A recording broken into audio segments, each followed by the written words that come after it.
Where's the module? Where's the fucking module? Oh my god, where's the fucking module?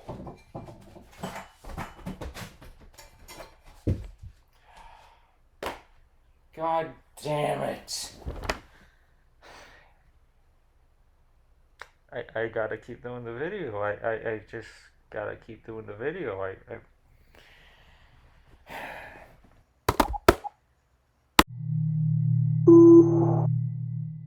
Hey viewers, I was just in the middle of fixing a personal problem, but you know how that went. So now that that's out of the way, I can finally finish what's been long overdue for a while. And you guessed it, it's about the murder drones themselves!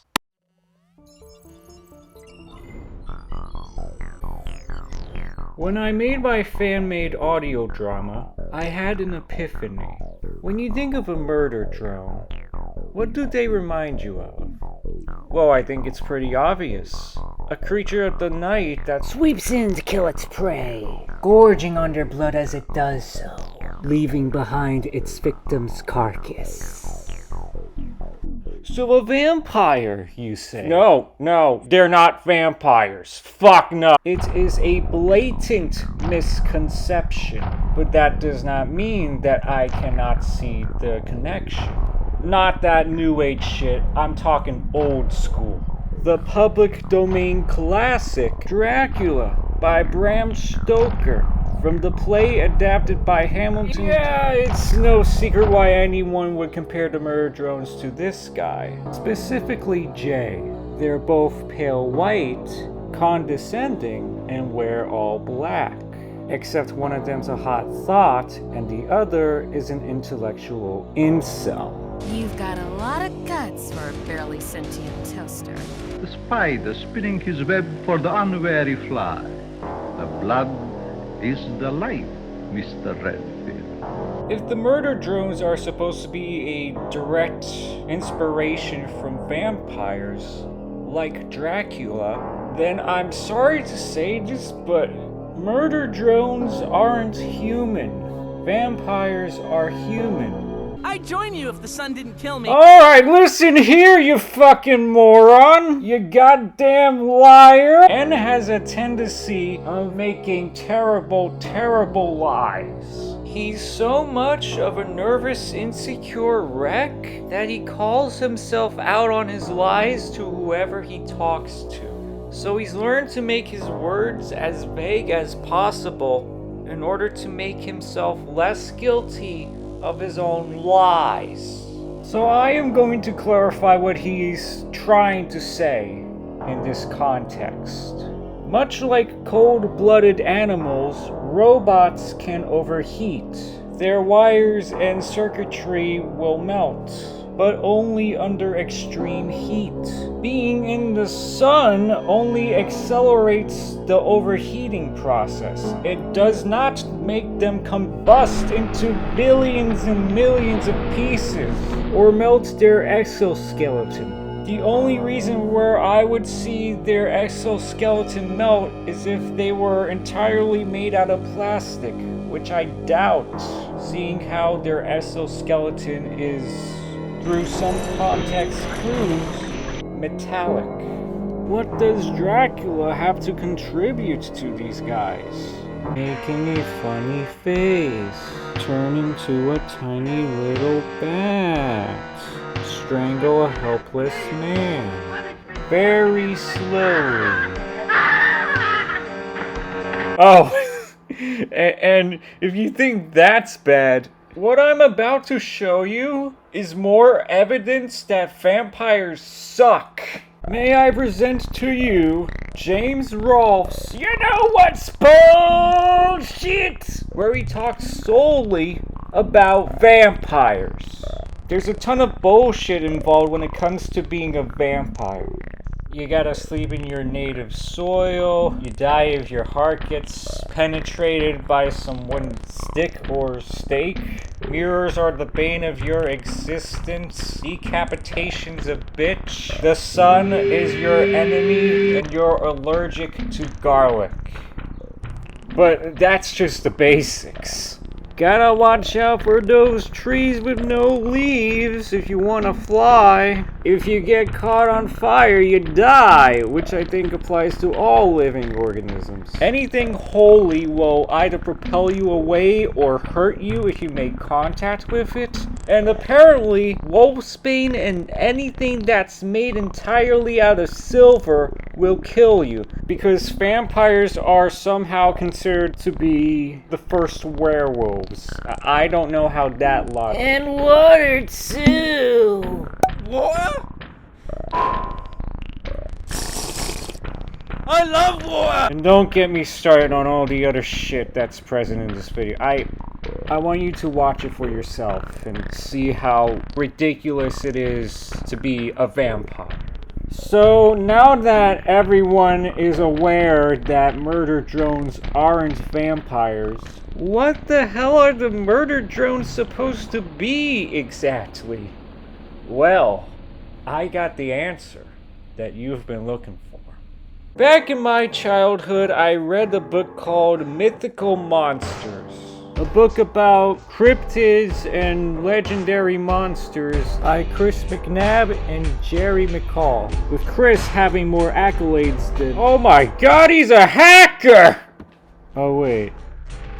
God damn. This was the book that made me interested in aliens, dragons, and weird-ass monsters, including some of the other books made by Amber Books. But seeing how that would be a topic for a completely different video, I will give you a rundown on some of the monsters that I found interesting, such as the King of Trolls, Mandy's dog, the Sin of Envy, and my personal favorites, the Tokoleshi, the Basic Wyvern, a wyvern on crack, the best wyvern to ever exist, the Devil's Bloodhound, and this beast, my favorite creature, Naughty sad dead dogs with memes, is the long-awaited answer to your question. An answer so obvious that people overlooked it because it looked like shit, thus dooming the legend of this creature into the realm of obscurity. Until today, the word chupacabra strikes fear in the hearts of the superstitious living in Latin America and the Caribbean. That is the name of a terrifying beast that is said to attack animals and sometimes humans, and drinks the blood from their bodies like a vampire, except for the fact that it's not human, but mostly because they have been around longer than vampires. Sharp fangs, huge wings, and a spiky back create a frightening image of this modern monster. This blood-sucking bat-like fiend is blamed by farmers and the authorities alike for the brutal slaughter of pets and livestock. This multi-fanged, many-spined, foul-smelling monster was first reported in 1995. It seeks out its victims in the dark of night and preys on a range of farm and domestic animals, sucking them dry of blood. Its name means goat sucker, after its supposed consistent diet of goats. Some people say that the chupacabra comes from outer space, while others say it is the result of US military experimentation. This creature usually stalks its victims on secluded farms, but occasionally ventures into more populated areas. Attacks on dogs, cats, and even humans have been reported in major cities. Although the chupacabra has the capabilities of hunting humans, these attacks on humans are very rare. But a nurse in Mexico reportedly lost an arm to the fangs of a chupacabra. Their skin and possibly their fur are also reported to be bulletproof, as in 1996, a Mexican policeman opened fire on a chupacabra at close range, but his bullets had no effect, and the monster escaped. The chupacabra had been so much of a menace that the mayor of Canovanas, a town in Puerto Rico, led chupacabra search parties, all while armed with a crucifix and a gun. He even had the time to set up traps around the town in the hopes of catching one of these elusive creatures.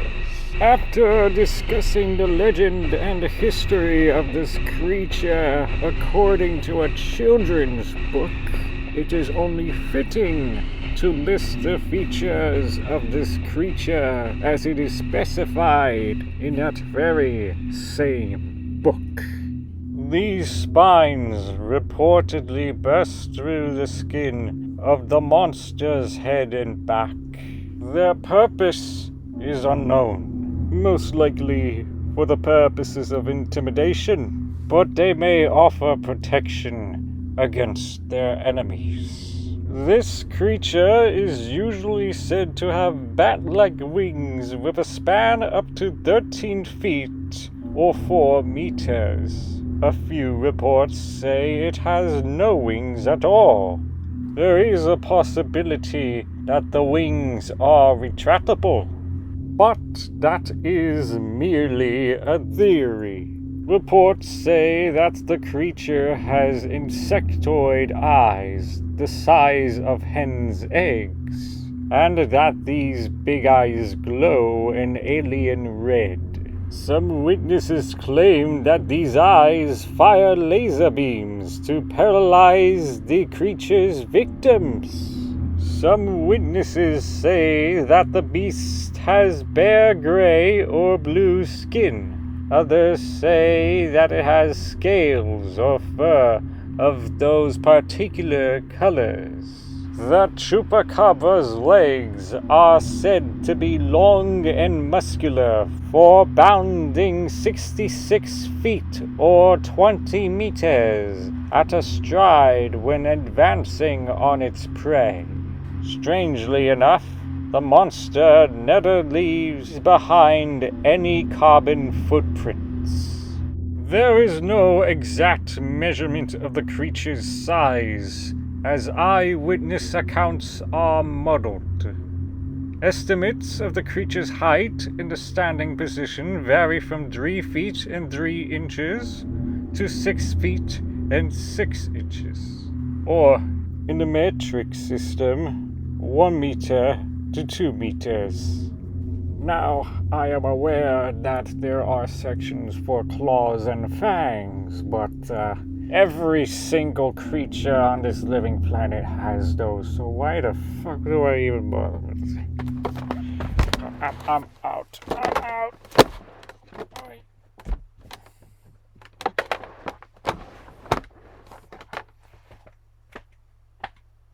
You can take it from here, friend. I know what you're gonna say. Wow, the murder drones suck ass now. They're chupacabras and not vampire. That is so fucking retarded. No. Robot chupacabras are awesome, but actual robot vampires are even better. But that's the most asinine thing you could ever say, you dumbass. Where on this forsaken planet can you find an example of a good robot vampire? What if I said that this vampire exists in a kid's show. Oh, ha ha ha, I get it. You don't take kid shows that seriously. I get it. But that's the thing you don't understand. This kid show has made this vampire robot the darkest character in Saturday morning cartoon history.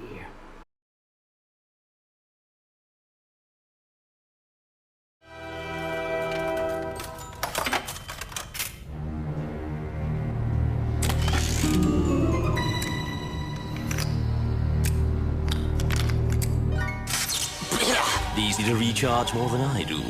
Norse for A2, or what I prefer to call him as, the Nefarious Scrounger Model 4 Annihilator Mach 2.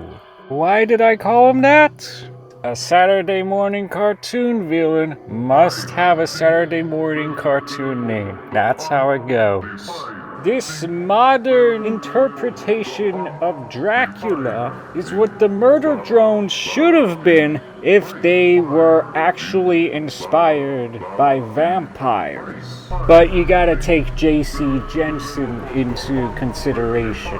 It's a company run by humans. And utilizes an idiot degenerate to make more robots for it. It's not a company run by surgical people. In fact, Nosfer A2 is the reason why J.C. Jensen wouldn't commit to a fully optimal and efficient robot of vampiric design. Just take a good look at this glorious bastard.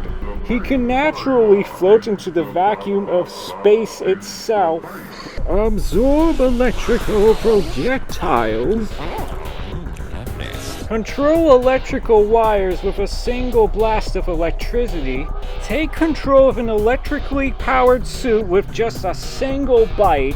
She's an assassin and a hostage. You triggered my trap card! Resurrect robots from the dead and make them do his will, morph his entire body into smoke. Did I forget that he can also hypnotize robots with his monocle? And if his fangs make direct contact with the skin, that organic entity will turn into a cybernetic werewolf. He's also a self-made blacksmith and a self-made mechanic. And I mean that in the truest sense. Look at these hornets. You know that he is an efficient mechanic if he is able to rebuild the hornets into his own image within a matter of minutes. There is nothing that can stop this mechanical abomination from taking over the universe, unless you siphon his energy in the most gruesome way possible. But good luck trying to do that with your own body, because he made himself prepare for the moment that you'll suck him dry like a goat corpse. I've installed a randometer in my power grid. The effect is positively wicked, isn't it? That's in the organic suits, but they require a lot of money and time to make. But man, you can just throw them on a big ass spike and call it a day, right? Well, actually, the machine was designed by my father's minions, therefore made from the same materials I was produced from. So my death is a little more poetic than you thought of it originally. Well, you heard it from me, folks. Murder drones are actually chupacabras.